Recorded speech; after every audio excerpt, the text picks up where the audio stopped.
Okay, so once again, welcome everybody. Thank you so much for your time. I have presented on this research before, so I'm not going to dwell on it too much because I know some of you have attended some of the other presentations. And if you haven't, this is new information for you. Great. Um, but I will go through it fast because I know that Daryl has a lot to cover for our other research. And as Dr. Roy has said, it's always a pleasure to be here to talk about our latest projects, our ongoing projects, and some of the things we've been doing over the last several years. And we are here to answer any questions you have along the way. So I am going to share my screen now. Can you all see that? I see a head nod. Okay, great, great. So once again, I'm honored to present our work titled Stress, Resilience, and Coping in Black Male Osteopathic Medical Students, Insights for Undergraduate Medical Education.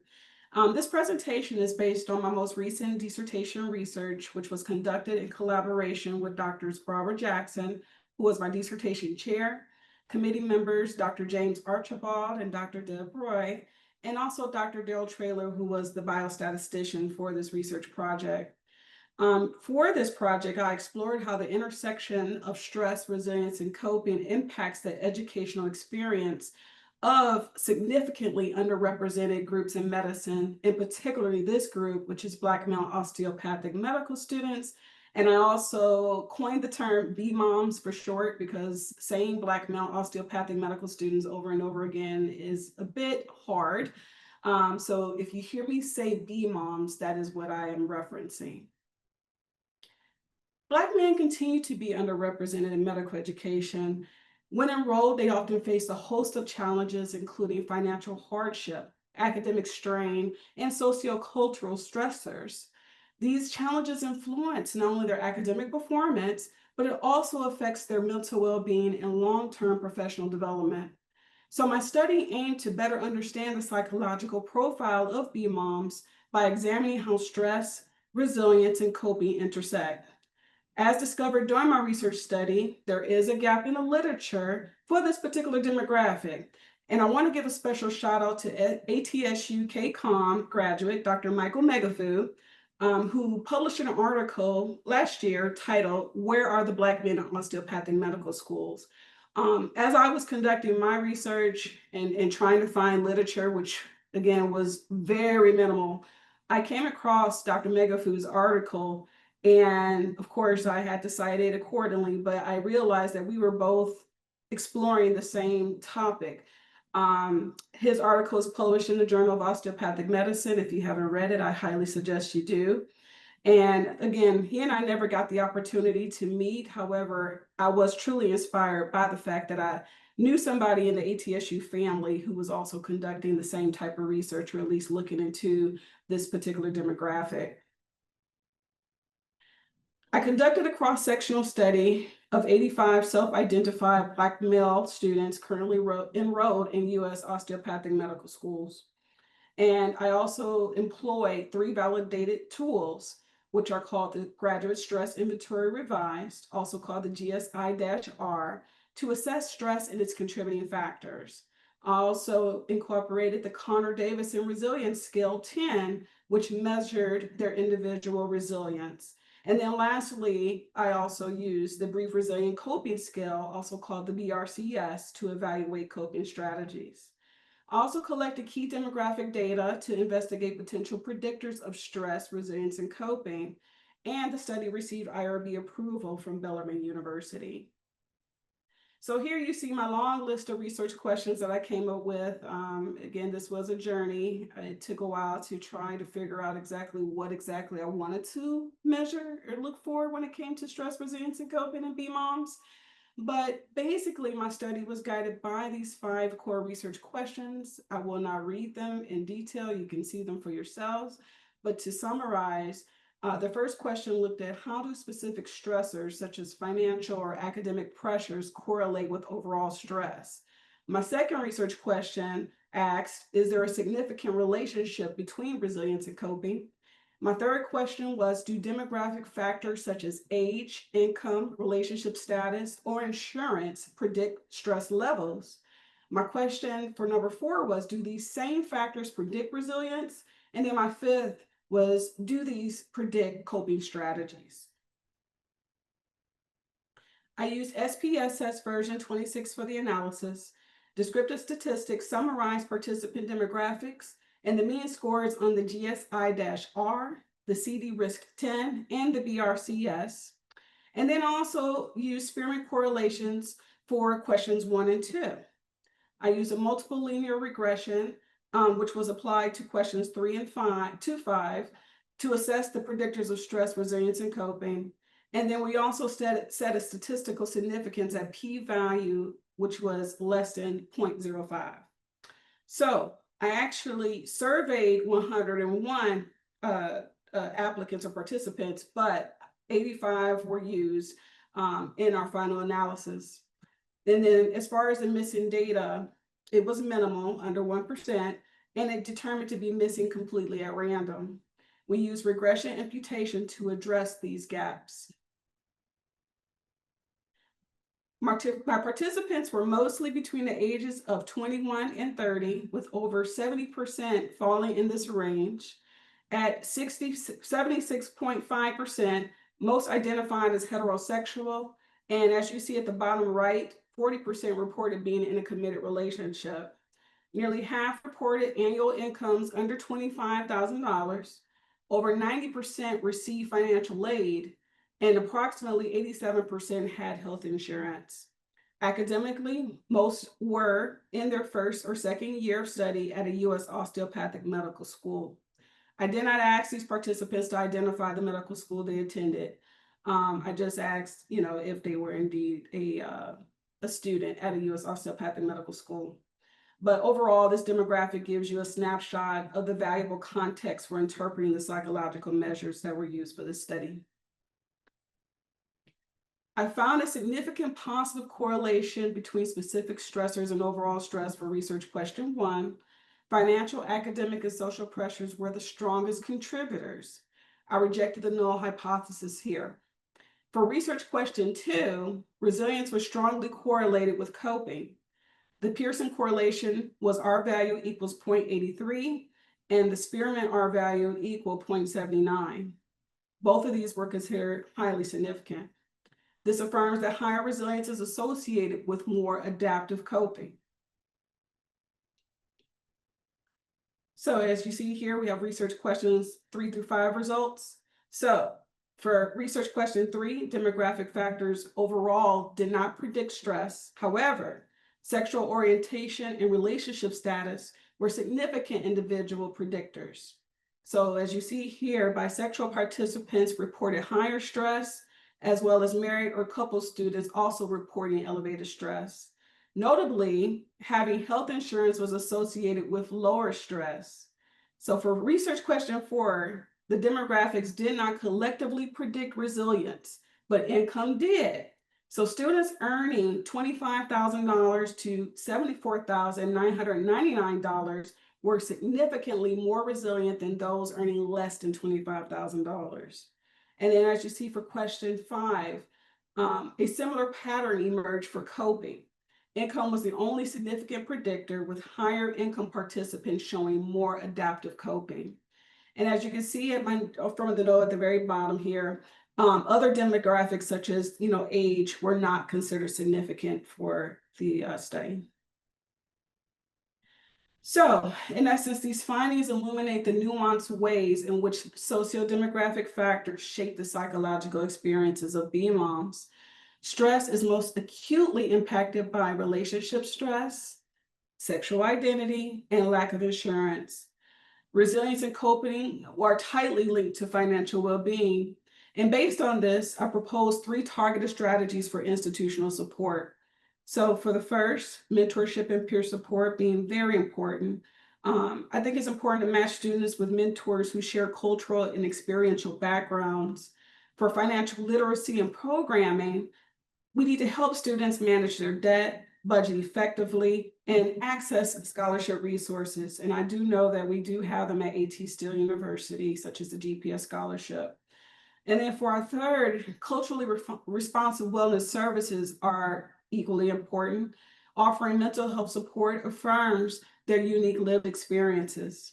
And then academic resources are, again, vitally important.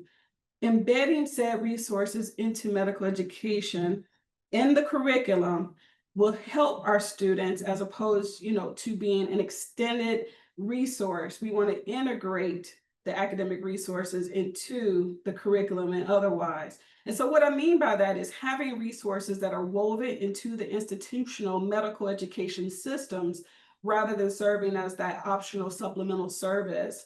For example, in the past, we've had our students present to us the importance of learning about diagnosing skin disorders in patients with deeper or richer skin tones during their dermatology block. And so that's what I mean about integrating said resources into the curriculum. So in conclusion, my study emphasizes the importance of intentional, evidence-informed strategies to support Black male osteopathic medical students, and addressing these stressors directly while simultaneously strengthening resilience and coping can enhance not only their academic success, but long-term retention and professional fulfillment. I encourage future research using longitudinal and qualitative methods to capture the evolving experiences of BMOMs and the effectiveness of partnering with other researchers who are interested in studying this particular demographic to close the research gap and promote sustainable institutional interventions over time. And that's it. I want to thank you all for your time and attention. It's been a pleasure to share this work with you. And I also want to put the plug out for our manuscript that will be published in the next issue of the Education for Health Journal. And I'll be happy to send out that link when it's available. I don't know if you have immediate questions now, but I would like to turn it over to Daryl so that he could talk about our gender study. Hey, thanks, Eboni. So I'll go ahead and share my screen here. All right, I'll stop sharing mine.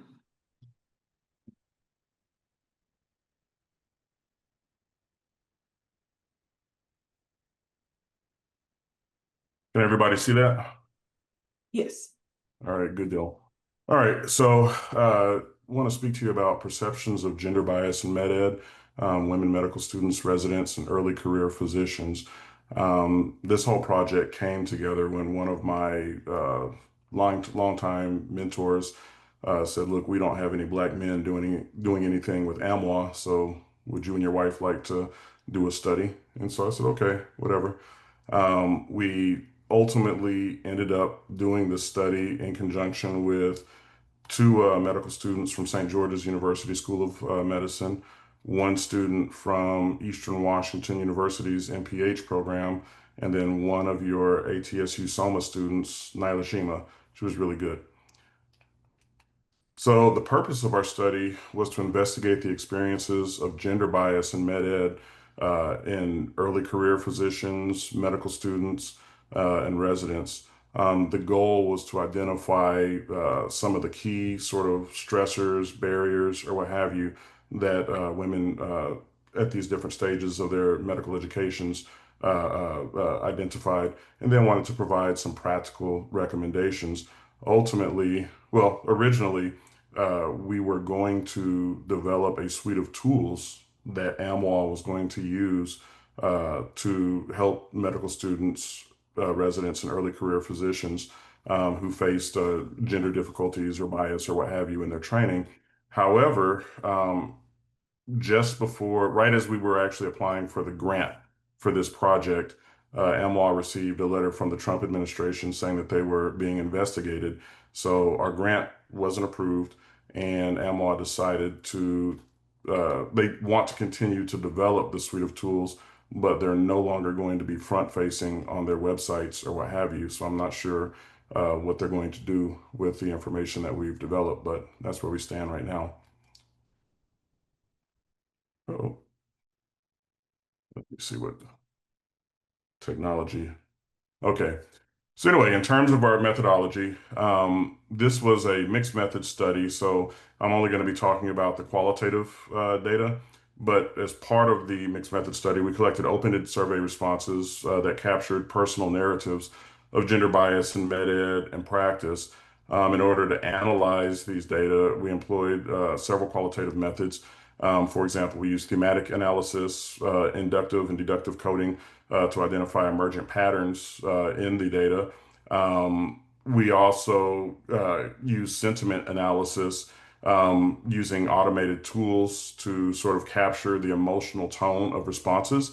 And then we use keyword frequency analysis to measure the frequency of certain words that came together or came up in the open-ended questions. So a little bit about our demographics.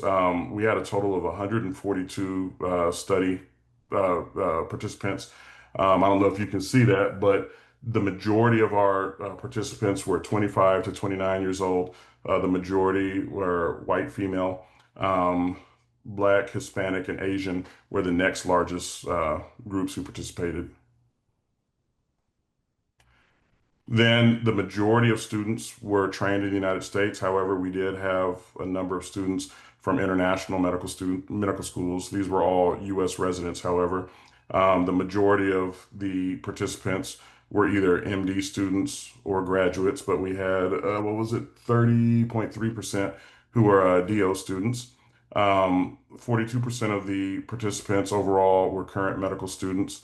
Another 35% or so were residents, and 23% were early career physicians. And we define early career physicians as with those within 5 years of completing their residencies. In terms of residency specialty choices, so this is just combined data of participants who were either in resident or residency or had completed residency.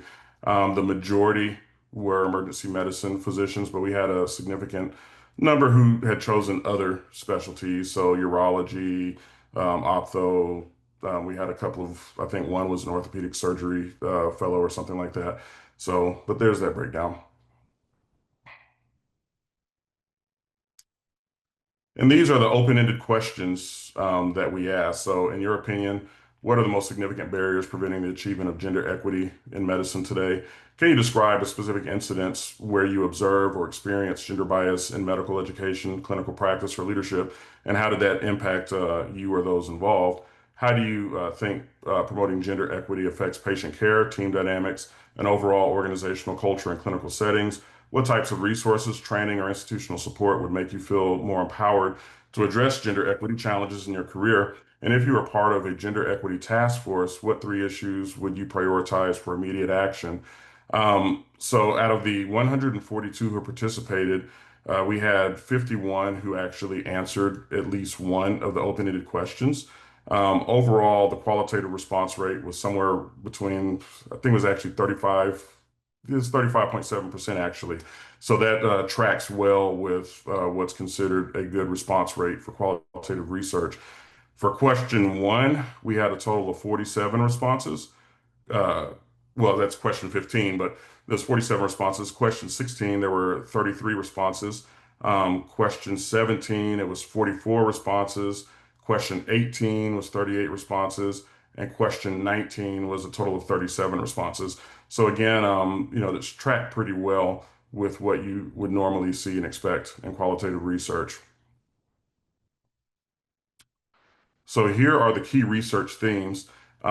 Institutional barriers, bias and microaggressions, the lack of support, and then some of the recommendations that our participants identified. And you'll forgive me, this is a little bit small, so I need to scoop my screen up. My eyes are a little bit old. Um, but participants consistently reported that there are opaque promotion policies and gender insensitive institutional systems that create significant advancement barriers and obstacles for women in medical education. Also, the lack of support was something that came up a lot. There was a critical scarcity of meaningful mentorship opportunities and supportive leadership structures for women in med ed. This was identified as a major impediment to career development and advancement. Then, in terms of the bias and microaggressions, there were both overt discrimination and subtle microaggressions that were reported across all training levels in our sample.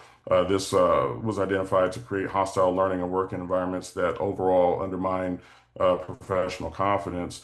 And participants proposed comprehensive solutions, including policy revisions, mandatory bias training programs, and structured mentorship initiatives to address some of these systemic inequities that were identified.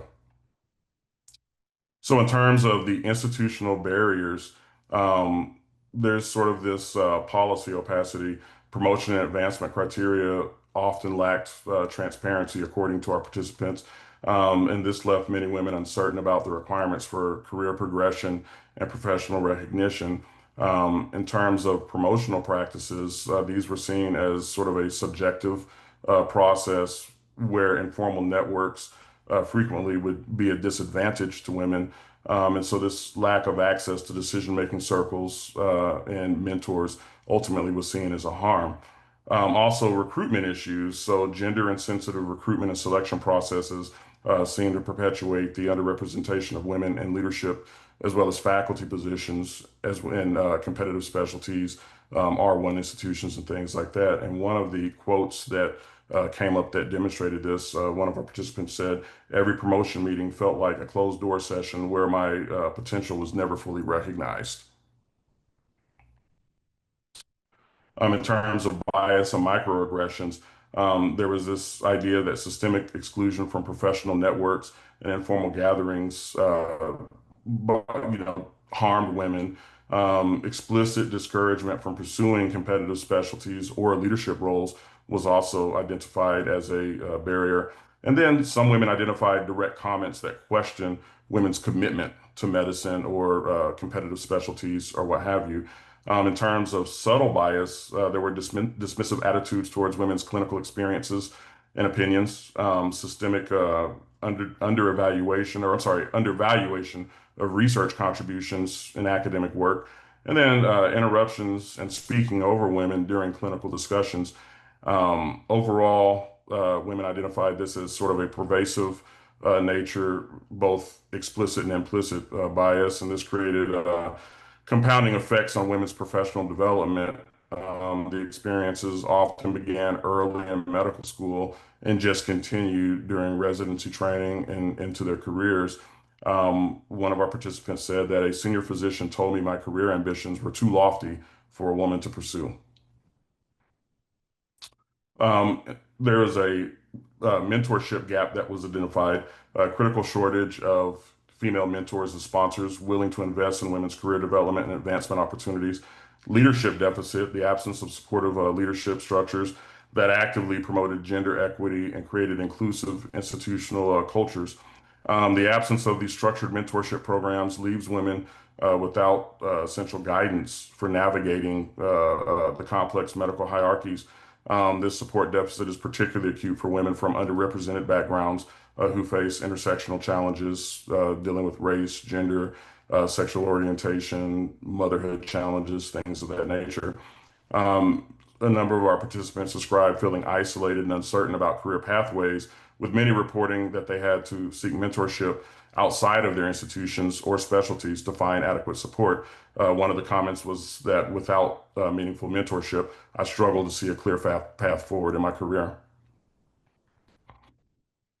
So some of the recommendations that participants had was to develop and implement transparent gender-neutral promotion policies with clearly defined criteria, comprehensive bias training, so institute mandatory evidence-based bias training for all faculty, staff, students, leadership personnel. Training should address both conscious and unconscious bias with regular refresher sessions, and then create formal mentorship programs that pair women with senior physicians or faculty, including cross-specialty and cross-institutional partnerships. One of the comments that we got was institutions need comprehensive bias training, otherwise change remains superficial. So we conducted the sentiment analysis to sort of get at the emotional landscape. Sentiment analysis is just a research tool that we can use to identify and interpret emotional tone in text-based data. So it goes beyond just simply cataloging what people say, but we're sort of analyzing how they feel when describing their experiences. And what we saw was that 60% of our participants had a negative sentiment pertaining to these issues that were raised. 25% were sort of neutral, and 15% had a positive view of these issues that were raised.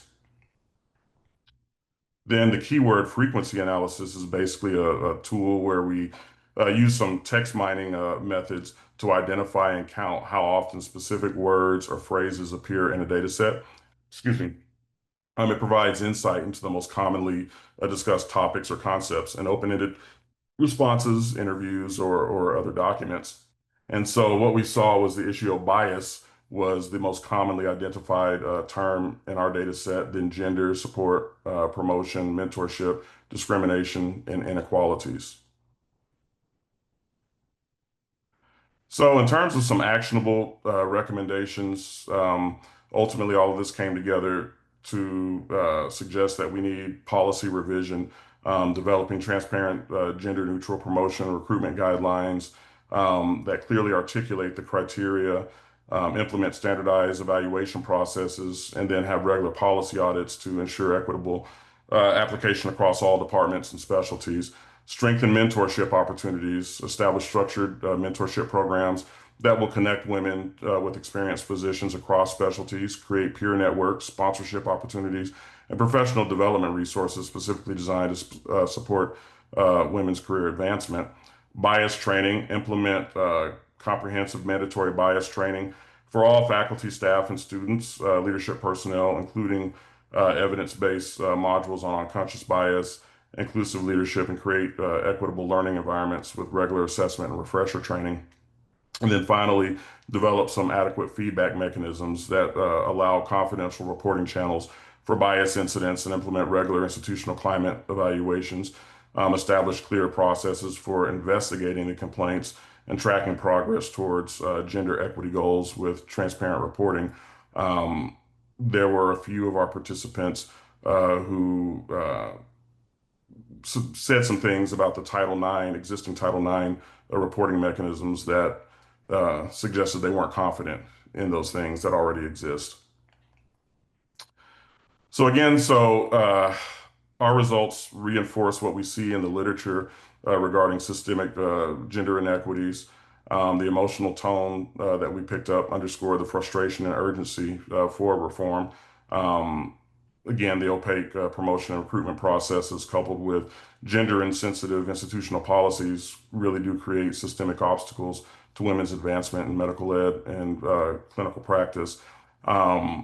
There's, again, the pervasive bias experiences that many women talk about, both overt discrimination and subtle microaggressions that continue to persist throughout med ed. And there's a lack of critical support in terms of the absence of meaningful mentorship opportunities and supportive leadership structures. Some of the limitations, however, that exist are response bias. Not all the participants answered all of the open-ended questions. So if we had more responses, that might have led to something different in our data. There's self-selection bias. So those individuals who have stronger feelings about these topics may have been more likely to respond than others. And then, of course, our project has a lack of longitudinal follow-up. The cross-sectional piece, the quantitative piece of this study is only measuring what's going on at that particular moment in time. And then the automated sentiment analysis tools might actually miss some nuance despite the fact that we did the analysis manually. So in terms of next steps with this project, irrespective of whether or not we get any funding from AMWA, we're still moving ahead with incorporating the recommendations we received from our participants into the toolkit design for AMWA. We ultimately want to pilot the toolkit interventions, and in our dream world, we'd like to conduct some sort of longitudinal follow-up study. I don't know if that'll ever happen, but we'd also like to broaden that sample to include male and non-binary trainees to add some contextualization to the idea of systemic inequities. So that's that.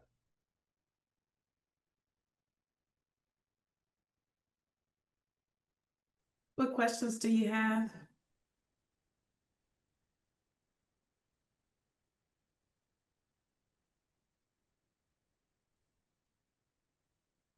Oh, let me check the chat box and see if anything's there. Nope. I have a question, Dr. Anderson, for the study that you worked on. Since medical students year 1 and 2 are not permitted to work. I'm wondering how that played into having a relationship, being in a committed relationship and having that partner support them.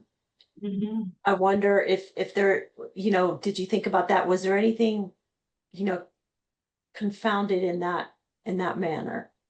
Well, anecdotally, Daryl and I talk about this all the time. And as you've mentioned, many medical schools do not want students working. However, we've learned, and from Daryl's experience, that's not always the case. And so, we do know that there are medical students who indeed may be under the radar, are keeping jobs so that they can help, offset some of the cost of their tuition, their living expenses and whatnot. For the sake of this research, though, I didn't go too far deep into that. I didn't ask that particular question about their employment statuses because I realized that many times that is information that a student would not want to disclose. Sure. And Daryl's a perfect example of that. I hope you don't mind me sharing your Oh, experience. no, no, it's, Okay, so when Daryl was a medical student at a different institution, the administrators found out that he had a online teaching job. They looked through his LinkedIn page and saw that. And so he was called to the principal's office, so to speak, and was told that it was against the policy for him as a medical student to work. And at that time, I was dealing with a medical crisis that required us to spend a lot of upfront cost. And so, for me personally, as the spouse of a medical student, not that I ever put pressure on Daryl to work, he insisted that he had to have extra income to, again, help cover some of our bills and expenses. But the whole point of matter of that was that he had to let that administrator know that it was indeed imperative that he maintain employment for said expenses like health care, medical costs that insurance doesn't always cover. It would be interesting, to know, if there are other medical students out there that are doing the same thing. But I would indeed say that some of the issues, I guess, that medical students have when they are in relationships, whether it be same sex, bisexual, or heterosexual relationships, is just the time that is invested in pursuing the medical education, right? I get it.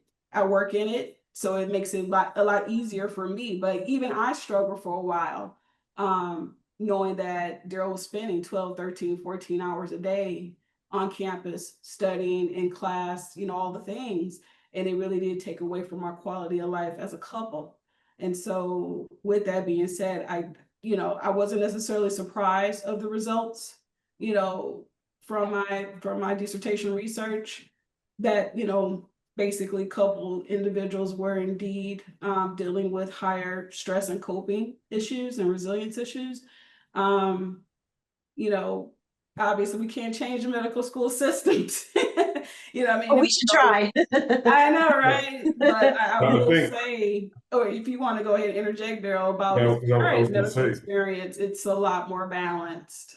well, bigger than that. I mean, now that we are in this era where we're potentially looking at drastic cutbacks to what students can get for financial aid for school, schools absolutely need to take a realistic view of whether or not medical students can work. And I mean, at my previous medical school, I would say probably a third of the class worked. Many of us worked full time. In fact, one of my very good friends worked as a full time San Antonio firefighter paramedic, meaning he would go and work night shifts, graveyard shifts, and then come into class. And it was because he had to. He had two special needs daughters, and the financial aid refund didn't even touch the needs that these students had. There were a number of students at my previous school who were going to the food pantry every day. There was always this point in the semester where, like at the end of the semester and then the start of the beginning of the semester, students didn't have money. So they're all scrambling around trying to figure out, how they can get their rent paid, or if their landlord is going to make an arrangement with them to let them stay in the apartment, for that period of time that financial aid, didn't exist. we had one of my classmates actually asked to move in with me and Ebony during that particular time. I think it was during the summer or something when there was no financial aid. So yeah, schools need to absolutely take a second look at this because students are working, and we just won't tell you if we are. Period. We're ultimately going to do what we have to do, you know. Yeah, I think it's really important because it affects everything. It affects their mental health, their stamina, their real resilience, everything. And just trying to do all that studying, speaking firsthand from a mom of a current medical student, it's rough. Yeah. And so I just want to Very. applaud you both, and thank you so much for bringing these issues forward and amazing work that you're doing. Keep it up. Thank you so much. Thanks, Dr. Jackson. Dr. Pong? Dr. Anderson, Dr. Traylor, it's good to see you again. Hey, how are you? Always a pleasure. So at Soma, things are different, maybe. There are more females in our classes for the last several years. Our leadership is mainly female. What do you make of that? Is that a sign of hope? Is that is it worth studying? Are Soma students going to have a different experience? What are your thoughts on that? Um, it's possible that some students could have a different experience. Um, I would say that is a sign of hope. Because certainly at my previous medical school, the majority of leadership was male. We had a number of women who worked in faculty. Some of them I got to be really good friends with, and some of them were very brutally honest about some of the disparities in pay and sort of different things like that. There's things that Ebony and I have talked about going back to her time as faculty at ASU and previous to that at Western University, the School of Osteopathic Medicine in Southern California. So I don't know how many schools are like Soma. Soma is very unique in that regard. Um, I do see signs of progress, but I also see attempts to move us backwards, right? So I guess the way I'll answer your question right now is to say it's sort of an open question in terms of what all this looks like 5, 10, 15 years down the road. At my previous school, one of the interesting things that students complained about was that a lot of the women medical students either couldn't get permission because we had like if you wanted to do research, you had to get permission from the dean, and a lot of them couldn't get the permission, from the dean to work on research studies where a lot of the guys, you know, were easily able to get that permission to work on studies, right? And maybe there's things about that I don't know. Maybe all of those women students, maybe they all didn't have a high enough GPA. There's always these things behind the scenes that I may not be aware of, but that was something that was an issue. And I think gender aside, it really just depends on the care and the compassion, right?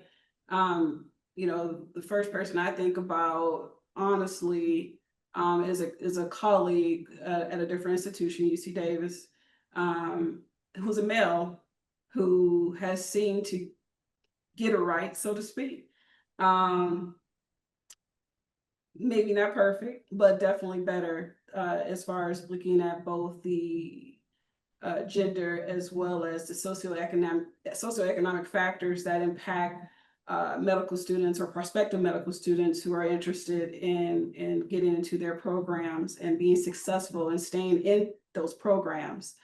And so it really just depends on the individual and the group as a collective on what it is we really want to do to be intentional about our enrollments, be intentional about sustainability or, as we call retention. I really give high praise and shout out to, our team at ATSU Soma for the Tailored Excellence Program, right? Because that particular program is built into the curriculum, although it's voluntary. We understand that all students do not have to participate if they don't want to, but they are putting forth the effort to look at some of the factors that impact their academic experience as a medical student, that are external to what they they've experienced, right? Whether it be financial, whether it's tied to gender, tied to race and ethnicity. My understanding is that they're not shying away from these topics. And so I think that if we have more medical institutions that implemented programs like the Taylor Excellence Program, then we would be able to see our students finish their entire 4-year experience, maybe 5 if they do a fellowship. One of the things you touch on, Dr. Kwong, and I know this is a little off topic, but I've heard you mention this before, is because of our current climate, particularly when it comes to financial aid, are students going to be able to afford tuition, right? Let alone their living expenses. And again, yet to be determined what schools will do to help offset those costs.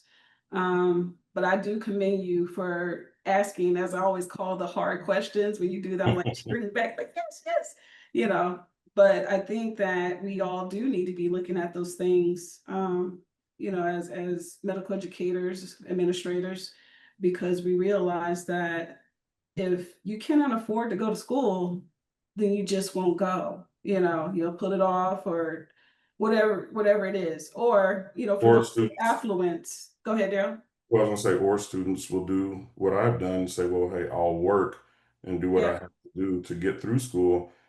And then the question becomes, are institutions going to support students that are in that situation? Because I think it's incredibly naive, for an institution to think that students are going to survive on financial aid alone, given that, at my last school, tuition jumped from 65 to 68, in the time that I was there.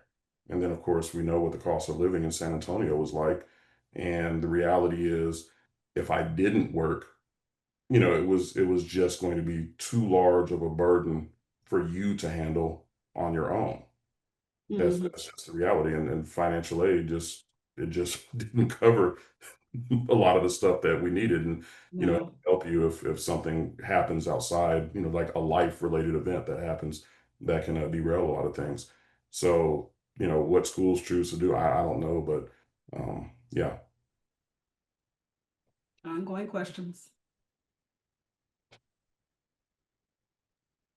What are your thoughts on developing female mentorship or mentors in an institution? Right. I think that's incredibly valuable, and it's something that's incredibly needed. I look at my wife when she was first making the foray into academia. I remember she was at Arizona State University at the time, and one of the biggest challenges that she faced was trying to find a mentor, any mentor, but particularly another woman, who she could identify with, who had walked that same path before her. Eboni perhaps would have had a much easier, faster transition into academia had she had that guidance, but she didn't, so she had to sort of figure it out herself. Um, I think we all need mentorship. Even me at 53. One of my family medicine mentors. She's 20 years younger than me, and she's been incredibly invaluable to me in terms of my resilience through the ups and downs of my own training, and helping me to sort of think about things like the specialty choices and stuff. And so, if you're coming from a marginalized group, you absolutely do need that. And women are a marginalized group in medicine. The problem now, though, is that many institutions and organizations are living in fear. Like I said, with AMWA, like I was explaining to you about our grant, AMWA made the decision not to fund our grant because of that letter that they received from the Trump administration. Some of the organizations that I'm involved with are scrapping mentorship programs and things like that wholesale out of fear, right? Not even considering, okay, is there a different way that we can maybe rebrand this or sort of restructure it so that it doesn't run afoul? They're just saying, you know what, we don't even want to deal with the possibility of having funding stripped or whatever. So we'll just get rid of this. So yeah, but overall, I think mentorship is absolutely invaluable. I agree with you, and I think it should start early. Again, not to keep giving a special shout out to our institution. We seem to be doing it right, but with the Dreamline Pathways, that's out of the Office of Diversity and Dr. Clinton Moore, who is, doing phenomenal work with Dreamline Pathways, which is reaching out, to the K-12 population and trying to encourage pre-medical students to give consideration, not just to medicine, obviously, but to the health professions. And reaching out early is, to me, vitally important. Even in my own family, I have a cousin who's 13 now. She just turned 13 years old, and she's already talked about pursuing medicine. That's her goal. And so our goal, our responsibility as a village is to make sure that if this is indeed the path that she wants to pursue, that we start preparing her early. So Daryl has passed on some of his medical books to her. I'm already talking about scholarships, in the right schools and curriculum. And I know maybe at 12, that's probably a bit advanced, but she has the folks who are experts in this area. So why not use that as a tool, even at that young age? And so I think that mentorship should definitely start prior to, but also be ongoing in a health professions program. I'll say this, with some of the females as well as some of the underrepresented students we've had, they're awfully surprised when they see, a Black female educator and they cling on. And that's great. I encourage it. I'm like, I know I'm not a doctor, not a physician, but, I can help navigate you through this if it's just simply airing out some of your frustrations or seeking direction on your specialty choice or just pouring into them, giving them the hope. I have a student now who is one of my advisees who, basically said, hey, I want to pursue dermatology. People are telling me I shouldn't do it. And I'm like, no, you absolutely should. And I'm going to try my best to help you get there. And so taking the time, even though it's not part of my job description, taking the time to review her personal statement, helping her prepare for her interviews, her residency interviews. Like I go above and beyond to make sure that the students that approach me get that undivided attention because, again, it's so needed, So that's my spiel on it.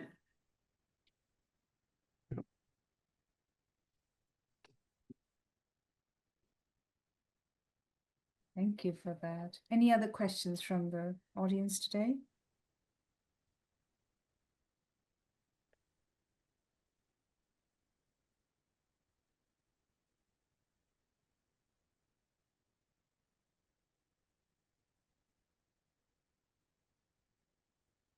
Well, sounds like you answered everybody's questions. I don't know if I'd say that. There might be more questions later, but it's always good. Feel free to email us or call us if you have any. Like I say, Daryl and I both are faculty here, so you can find us in the directory.